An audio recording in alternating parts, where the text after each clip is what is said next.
Mga kapaglaom, maayong buntag kaninyong tanan.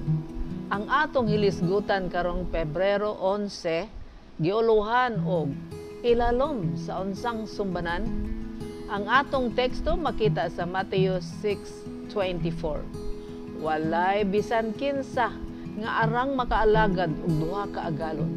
Kay mahitabo man nga dumtan niya ang usa, ug higugmaon niya ang ikaduha. O dapigan niya ang usa, ug tamayon niya ang ikaduha. Dili kamo makaalagad sa Dios ug sa mga bahandi. Kapaglaom, ang matag usa ka tawo sa atong kalibutan paghugpungon ilalom sa usa sa duha ka bandila. Kini mao ang pinili ug maunungon ilalom sa bandila nga namansahan sa dugo ni Prinsipe Emmanuel nga si Kristo. Ug ang uban ilalom sa sumbanan nila nga si Satanas. Walay pag-uyon sa mga gahom sa kangitngit. Matag usa ka nato magapili sa atong barugan. Kun dili kita kaaway sa prinsipe sa kangitngit nga mao ang bitin, ang iyang tabon magalibot ka nato og sa tanan niyang natong gahom. Ang iyang paa ana sa atong mga kasing-kasing.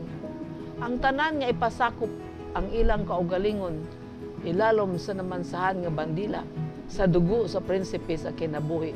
Magaisip kang Satanas nga usa ka kaaway ug uban sa kusog sa Dios musupak kaniya sama sa makamatay nga kaaway.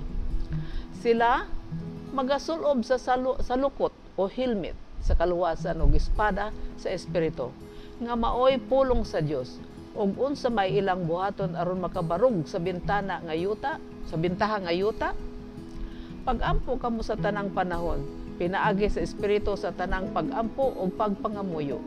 Alang sa maong kalabuton, kinahanglan magtukaw kamo uban sa bugos nga pagka mapadayonon. Efesos 6:18. Kinahanglan abti kita sa pag-ila sa katalagman. Kinahanglan atong tan-awon ang lumtanan kinaiya sa sala o kinahanglan pagawason kinigikan sa atong kalag. Ang mga nanagtuman sa pulong nakahibalo nga kang Hesus adunay kusog nga ilang maangkon pinaagi sa pagtuo. Sila gibistihan sa pagkamatarong nga pagadawaton sa Dios. Kay kini mao pagkamatarong ni Kristo.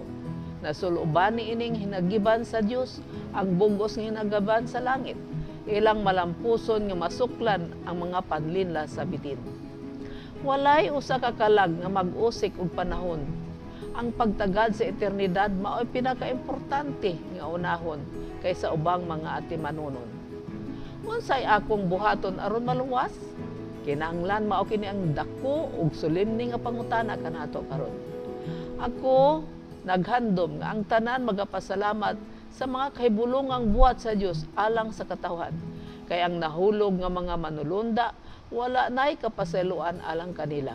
Apan sa mga nahulog nga katawhan, ang bugos ug igo nga ahalad nahimo aron sa pagluwas sa tanang muduol sa Dios pinaagi kaniya nga si Jesus.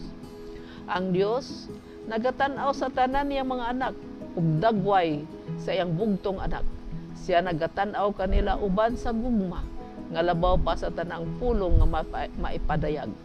Iyang gilikusan sila sa iyang mga kamot sa gugma. Ang Dios nalipay sa iyang mga anak. Kapaglaom, dili kita makaalagad sa duha ka agalon. Kinahanglan kita mo pailalom lamang sa usa ka agalon ug isalikway ang usa. Sama nini ang atong kahimtang nga espirituhanon kun asa ang atong dapigan o galagaron ang prinsipe ba sa kangitngit nga maong yawa o ang prinsipe sa kahayag nga mao si Kristo. Kung atong sundon ang atong manluluwas, siya magalikos kanato sa mga kabot ug hatagan kita og gahom sa pagsukol sa mga padlinla sa bitin nga maong atong kaaway nga si Satanas. Kita nahulog sa sala. Apan ang gugma sa Dios kanato maoy hinungdan sa iyang pagpadala og manunubos aron kita maluwas sa kamatayon nga maoy bayad sa sala. Magampo kita. Dios ug may gugmaon namo nga man sa langit. Nagaampo kami kanimo nga imo kaming tabangan nga samtang among ginadumtan ang among kaaway nga maoy nakapahulog kanamo sa sala, imo kaming hatagan sa kaisog pinaagi sa imong gahom nga makabarog kami gikan sa iyang mga panglimbong. Nagasaad kami nga amo kang alagaron sa tibuok namong kinabuhi sa ngalan ni Hesus. Amen.